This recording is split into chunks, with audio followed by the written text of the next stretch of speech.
The genre of my dance is a modern theatrical piece. I really wanted to explore how the body moves, and I felt like I could do that more through modern, but with the story and narrative of my piece, I needed some theatrical elements, so those are the two genres I tie in. I'm exploring modern movement. I wanted to play with something a little abstract, a little dynamic as well. So I wanted these big sweeping motions contrasted with these tiny micro movements. And so we're playing with a lot of contrast with this piece in particular. The genre I'm exploring is primarily modern. It's a little jazzy, somewhat in the body horror area as well. I chose it because I love scary movies and I also love modern, so being able to combine the knowledge of body horror with modern as a genre that's very grounded, I just found myself very drawn to that style of movement and wanted to blend those together a little bit.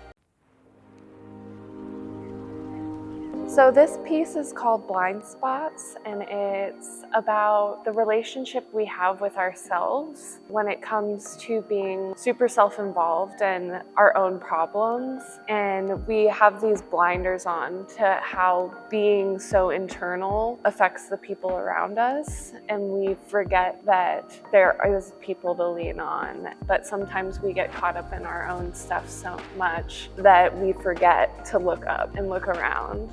So that's what this piece is about. Showtime is, I describe it as like a live Vegas show. The album that the music is coming from is very like Vegas show style. And I want the audience to see all 7 of these tappers as a band essentially. There's not a band with them and they're not actually playing instruments, but I believe tap shoes are an instrument. They're creating music. The music is just the instrumental, and I like to think that the tap shoes are adding their own lyrics as well as their own instruments. So as far as a story, it's basically a band. It's a big collective of tappers that are making live music, live show. So if you can go see this as a dance piece and also as like a music piece. My piece is like a very linear storyline. Since it does like follow like the theme of Dungeons and Dragons, it follows like a party of Dungeons and Dragons players, and basically it shows their characters going through like a series of events, and then they end up at a bar, and then they're just having fun at that bar, and then they run into like more enemies. I like hope I hit my checkpoints enough to where it comes across in the way I want it to, but that's what I'm hoping for.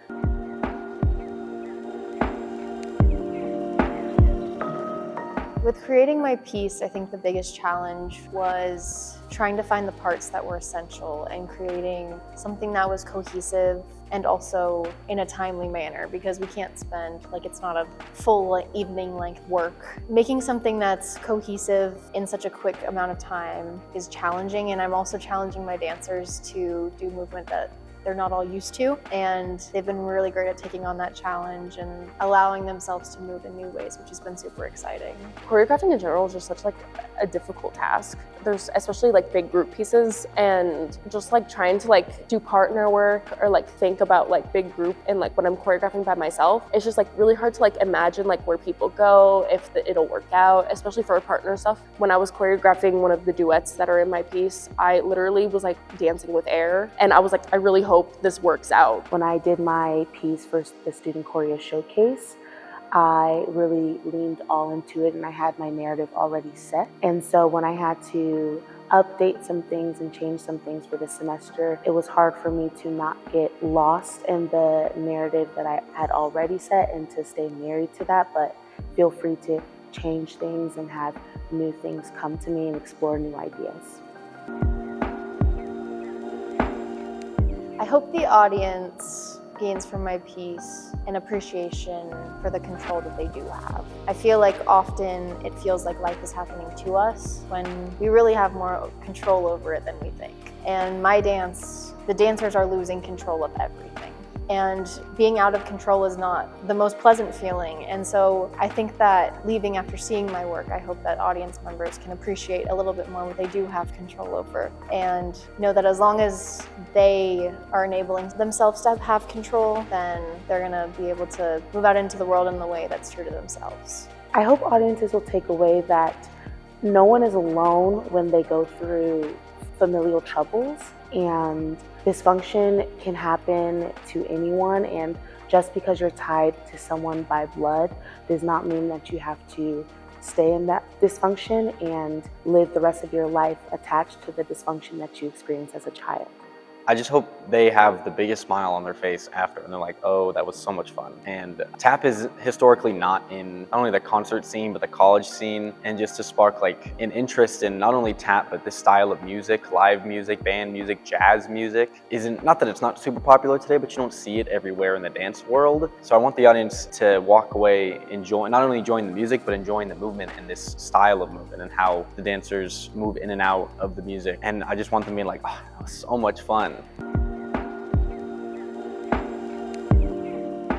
The advice I would give to an aspiring choreographer is to just start. I never thought that I would be choreographing a dance for a main stage production, but I wanted to choreograph and I just threw myself into it and I just started. And starting is the only way to really get through it. You're gonna get stuck, you're gonna have trouble, but anything that comes from your brain will be beautiful because it's unique to you. Take up all the time you need. If like in rehearsals, like if you're a choreographer and you think that you don't have anything left for the day, run something again or try to add more, choreograph in the moment. You always need that time, because I've made that mistake many times. Do it. Make a tap piece. Do the choreography classes. Audition for things and pursue that tap goal. Majority of the people that I've tapped with in not only this university, but in my adult career have been like, oh yeah, like I like tap, but there's never really like a scene for it.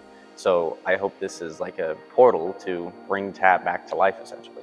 We always hear it from faculty, but we can't be precious with our work. There's a lot of pressure to get it right the first time, and there's no way to get it right the first time. I don't think we'll ever achieve the right way to do something. So just allowing yourself to make mistakes, to allow yourself to change and adapt based off the dancers you have in the room or the energy that you have that day is very important. And when you can develop that skill, the work becomes even greater.